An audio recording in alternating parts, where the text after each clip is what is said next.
This is actually probably a little bit easier for me today than probably what most people would think. About 6 weeks ago, I decided that this would be it, that I'd finish my playing days at the Geelong Footy Club. Win, lose or draw, come the end of the year. It was a decision made amongst my manager, who I wanted to catch up with before round 23. We then decided, as I got him to ask a few, as he's got a few of the current players on the list, Mitch, Tom Hawkins, Tom Stewart, over the year to just see how I'm going and if I should move on. I then touched base with Paddy Dangerfield, obviously, to see how he thinks I'm going through background through background chats, and they're as loyal people as you would get. They all want me to play on. It's not going to be the case. I went to Tommy and I decided that we should speak to Hock and just get his opinion. He said the same thing, it's up to me whether I go on. And I decided out of that I could go probably at 85% next year, and everyone would look after me, but I had to be all in, and I just couldn't do that. I've had such a fun year this year amongst the playing group, amongst this football club. Home life's been really good. I'm having a baby come February, which is exciting. And from there, I had to go in and tell the coach on Friday morning before we played West Coast, and I didn't know that Hock hadn't spoken to him. So that was one of the toughest conversations that I've had to do, along with telling a few others. But that Friday morning, I went in there and basically told him that I was okay. I was okay with the decision that I'd come to with Hock and Tommy, and he wasn't too sure what I was talking about, but I had to explain to him that I wouldn't be continuing on next year. How'd the meeting go post that? Well, first of all, we had a bit of a cry together. I went to walk out the door, and then I had to turn around and have another hug before I walked out. And then Scotty's probably delivered his worst performance of a pre-game speech that I've ever seen, which was quite disappointing because it was Paddy's 300th and I took the moment away from him. But it was, we had a special time.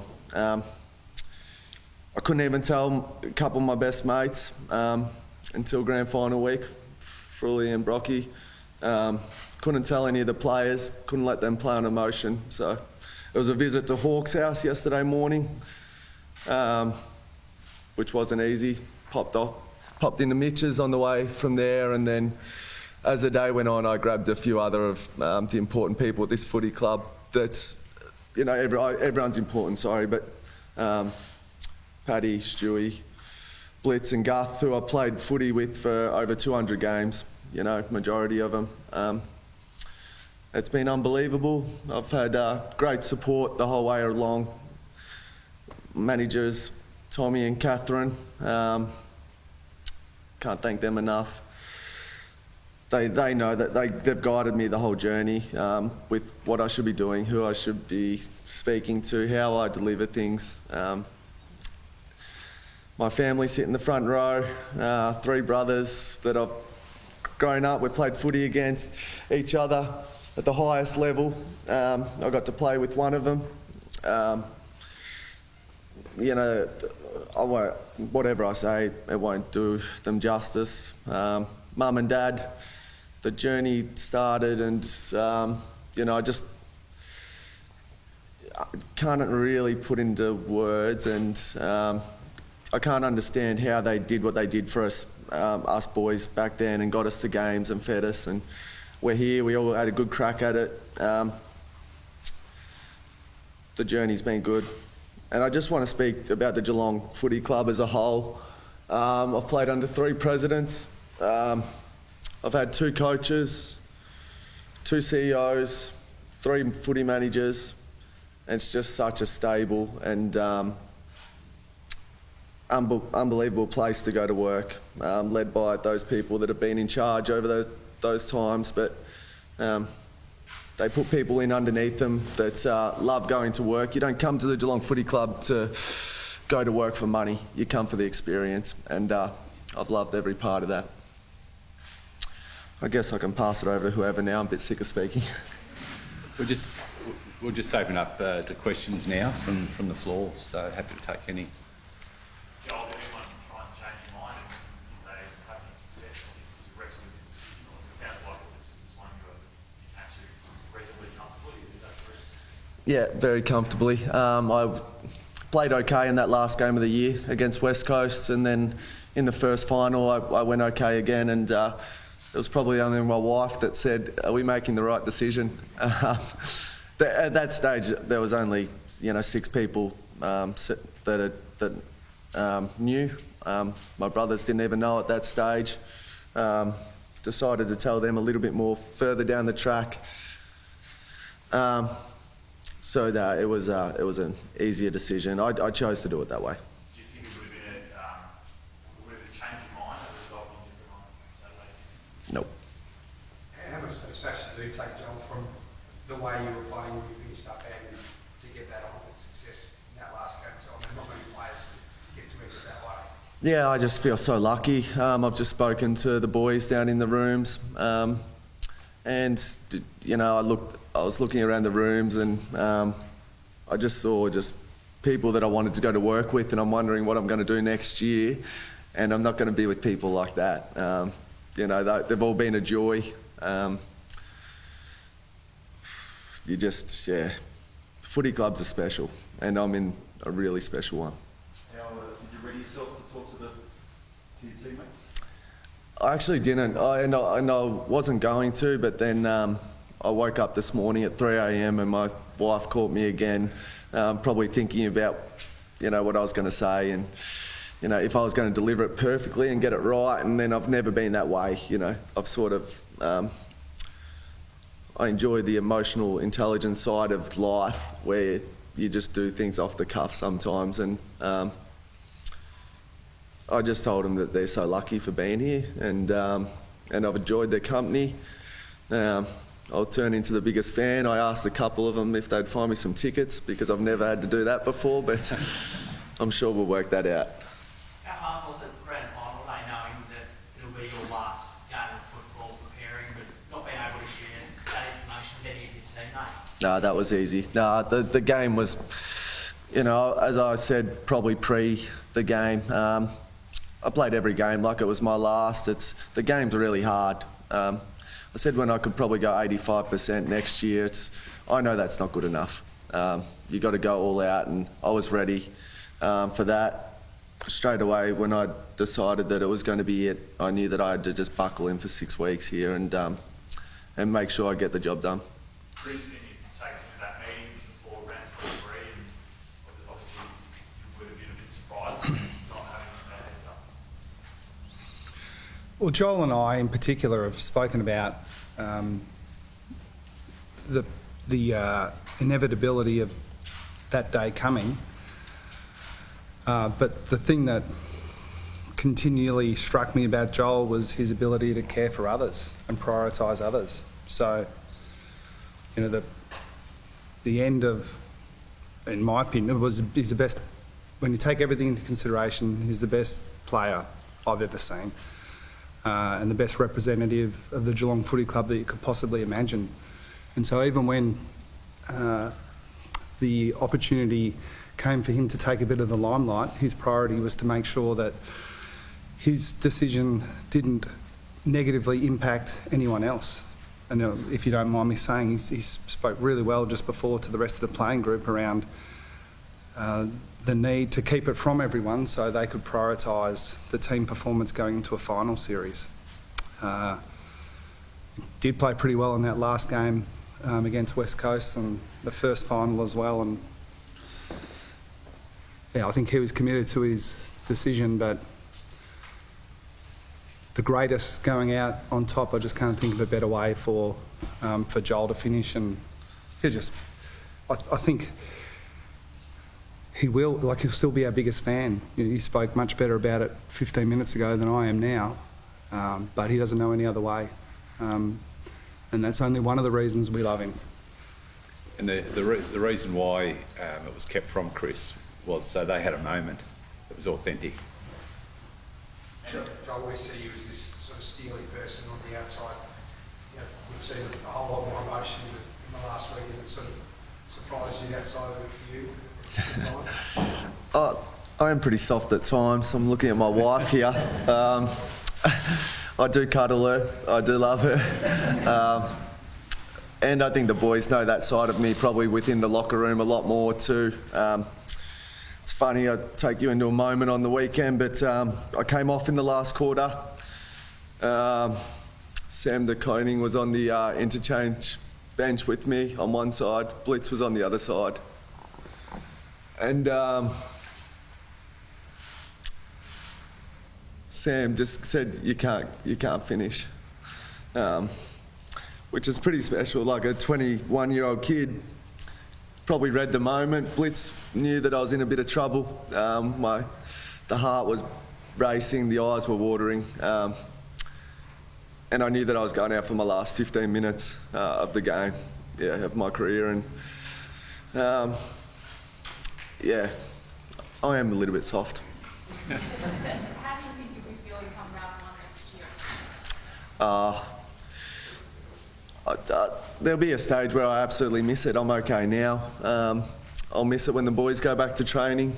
The fierce competitor in me won't leave me, but it's the other side of it when I have to, you know, lie on the floor instead of sitting on the couch because I'm so sore. Or like my wife has seen crawl to the toilet instead of walk during the middle of the night. Like, they have been scenarios that have played out at different times that I probably won't miss that side of it, but I will miss being around this place. You have a very remarkable CV when looking back over your career. Are there any standouts, any moments or achievements that really take the cake for you?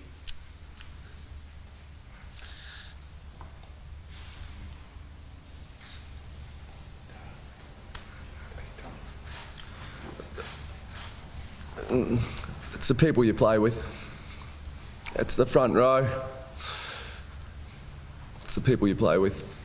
And that's not a stat, but, well, Hawks is a stat. We played over 300 games together, which is ridiculous. But it's, I can't put it into a number thing for you, but I just love playing with boys. Given that, Joel, can you take us into what it meant to lead the group now to a premiership and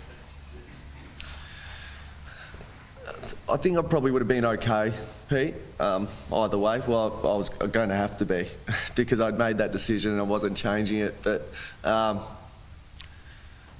it made walking around that ground on the weekend even sweeter. I knew, like, there's the stories of the boys' careers, whether they have come into the system late, and I've got Tom Atkins and Tom Stewart in my eye line, or they've come from different clubs.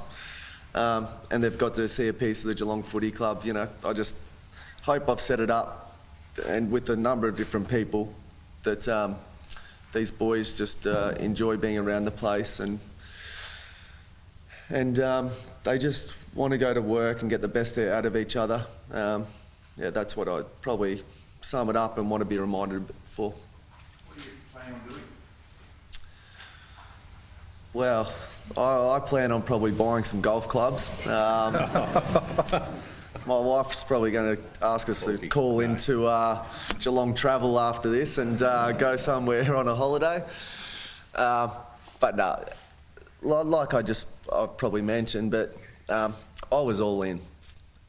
Footy was like, I had to make sure I finished the job here. I'll take some time now. My phone's turned off, but my manager's is on. He's got a trade period. He tells me he's busy, but I'm sure he'll still take calls at different stages. You want to stay in footy? Look, I'm open to anything. I love working in team environments, whether that be footy or another sport, or yeah, I walked into this club when I was 18. You know, I may be walking out of the locker room, I may be still working here, I may be working elsewhere. I haven't got that answer for you. Joel, a rumour on the roof this morning suggested you're at a service station on Saturday night and were having a few car troubles with a key and had to talk someone into giving you a good time. Can you shed a little bit more light on what happened on Saturday night at the servo? Only you. Yeah, well, so I drove home Saturday night. I'd had 3 beers after the grand final, which sounds a bit boring for a lot of people. But I wanted to get Brit home as she was pretty exhausted, being 18 weeks pregnant. So we decided that we would drive home. But I didn't read the play that well and got back to the place that she was at and forgot the key that was in my locker. So Harry Taylor did the right thing and went and ran and got the key. But when he jumped back in the car and I dropped him off, he left it in his pocket. I decided to turn into the APCO in Barwon Heads and just grab some goodies because I hadn't eaten enough for the night. And when I put into gear, it probably then dawned on us that we were in a bit of trouble and we had no key. So there was a young P-plater girl that had been at the pub. Her name was Emily. And I asked Emily if she could drop me home. And I jumped in the car and I asked her how her day was, and she wasn't in the best of moods, to be honest. It was a busy day at the pub, Barwon Heads pub, and she didn't really pick up who I was at the time. She asked me how my day was, and I said it was actually pretty good. And then she said, "What did I get up to?" I said, "I actually played in the game today." And she still hadn't picked up who I was, which was a nice thing. And then she asked for my name, and then she started swearing at herself. We picked up the key, we drove back to the car, and I told Emily that I actually have the cup in the car, and would she like a photo? And she got her photo, and she drove back home to Geelong. Chris, you've obviously got a lot of great leaders at this footy club, but how much of a void does that leave in that space for Joel? It'd be irreplaceable. But what Joel has done is set our footy club up in so many ways, and I alluded to it in a previous answer, but we first met at the end of, well, in a professional sense, I guess, at the end of 2010, and it struck me from the day I met him that he was always putting others in front of him, and that extended to trying to influence others to get to the position where they could lead this footy club in his mind as well as he has. Now, that won't be possible. But I think we all feel much better prepared for the next few years at least, because of the, at least in my time, the 12 years that Joel's invested in all of us. I think it was about halfway through the last quarter before he went back on. Joel picked up the phone down on the bench, which is kind of how our relationship works. It's not me in the box picking up the phone, talking to him. It comes back the other way. But it just sort of struck me like this was, again, it should have been his moment, but he just wanted to share it with me. And that it's like, I mean, there are so many things that I'd prefer to keep private, but it will come out over the journey, I'm sure. To be so important and to deserve your opportunity to enjoy some individual accolades, he keeps thinking about the most what I think are peripheral things, because that's just who he is, and it won't change now that his footy career is over. That's, you know, we won the footy lottery, getting to spend a decade or so with Joel Selwood. And now it's the turn for others to see what a truly great person he is, because you could forget about everything he's done on a football field, and the rest would still be amazing. And so It's a big CV off-field. yeah, the off-field stuff. Again, it's not for me to speak. I should speak less and leave it to Joel. But yeah, it's just been a privilege for us to get to learn from the great man. Joel, can you talk us through that last 15 minutes when you came back on?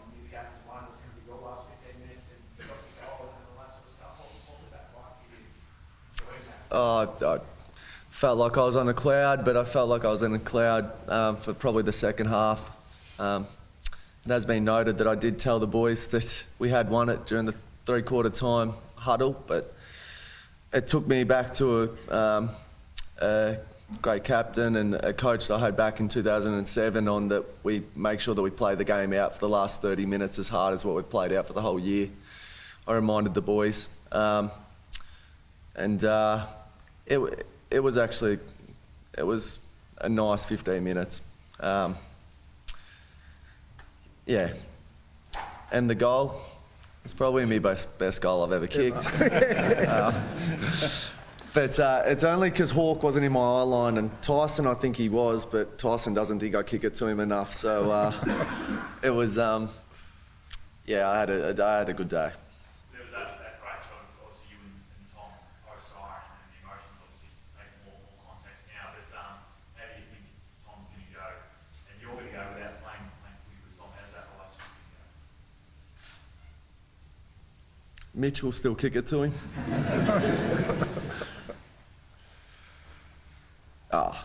I'll miss seeing him every day. Yeah, I'll miss seeing him every day, going to work, leaning on him. Tom and Harry, you know, we got to go through the whole journey together, basically. Both nearly 300 games. The nearly 300 games with Harry, over 300 with Hawke. You know, I was leaning on them the whole time. They were leaning on me. Probably know me better than anyone else. And Steve, I know that today's obviously about celebrating Joel and everything, you know, he's come to stand for, but in terms of him moving on and you guys maybe having some cap space to go chase someone else, is that going to be an aggressive play this trade period for you guys in the next few weeks? Look, I respect your question, but we hear about Joel today, so yeah, I don't want to go there about what it looks like in the coming weeks. Can I go there just a little bit? Now this is, I've gone rogue Who are we here. getting? Well, I'm interested. can I say there won't be much cap space because Joel's finishing? In all seriousness. Yeah, And again, without spelling it out, speaks to the man. yeah, Could have had us over a barrel. We would have paid him whatever he asked for, yeah. but he never did. Never did, exactly. What do you think allowed him to be such a competitive person? Besides Bryce and Marie, well, probably your brothers as well. No, I don't know. I've never been able to put my finger on it. It's what we've been. It's that that endless search for trying to bottle what Joel Selwood's been to the Geelong Footy Club, so we could pass it on to everyone else. And I think there are bits and pieces, but it's impossible to quantify. You know, the on-field's impossible to replicate. You know, the off-field's impossible to replicate, and then you put it all together. And I've asked him a couple of times, we've had these conversations. I remember vividly, we were on the other side of the ground here in the Hickey stand when this side was being redeveloped. It was really early in the season. Joel had had a terrible pre-season, just injury-riddled, had hardly trained. Didn't play any practice games, and the first 5 games of the season, he was clearly the best player in the competition. And, I mean, it challenged everything that I thought about footy because, I mean, it did have a pretty good training base, but it was completely illogical what he'd done. And we spoke about it, and really I think I must have sounded like a little kid, you know, a fan speaking to a legend, you know, what is it? And he thought it was pretty simple. Look, I don't really want to talk about exactly what he said, but I don't know, when was that? 2015, something like that? Whenever it was, but you know, in the ensuing 6 or 7 years, I've tried as hard as I could to sort of work it out again so we could pass it on, and I didn't get there. Like everything that he has done, it just defies logic. So yeah, Pete, I wish I could quantify it, but I can't. Sorry. Sorry, Chris. Joel, can you basically believe what would be to go to be embraced by City like you have been for the last 16 years? No, I mean, I was trying to explain to the boys before, but it does feel like a situation where when I did arrive, you know, I won a premiership with a side that was ready to go back then. They got their act together. They were able to work through and be so dominant. That's the hardest thing about right now, more than anything else, is that we're at this stage where, you know, we've been trying to get for a little while, where there's just so much good footy in front of these guys, and they're doing it with ease, and they're doing it together, and they're loving playing with each other. The magic potion, you know, everyone's looking for it, but it's not always easy to do what they're doing, and they are basically unbeatable at the moment.